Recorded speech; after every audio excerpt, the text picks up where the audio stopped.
How to make Mr. Beast style captions in CapCut. Let's get into it.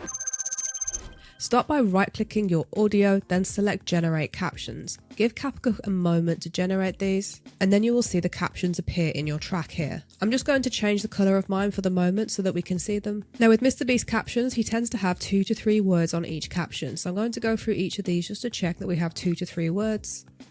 Perfect.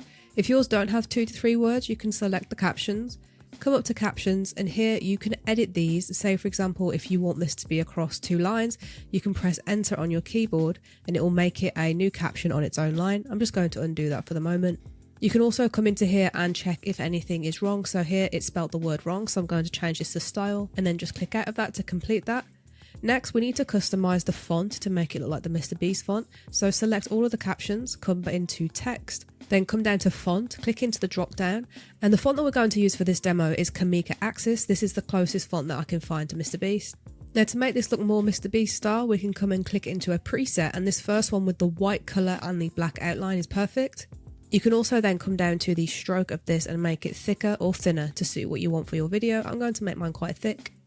Now at the moment, these do not animate in, as we can see there. We've got the design right, but the animation needs some work. To add animation to your captions, come up to animation, and here you can choose from a bunch of different presets. For the Mr. Beast style animation, I find the bounce in effect works quite well. All you have to do is click on it and it will add it to your caption. Now if we play this back, we can see that we've created those Mr. Beast style captions, and that's all there is to it.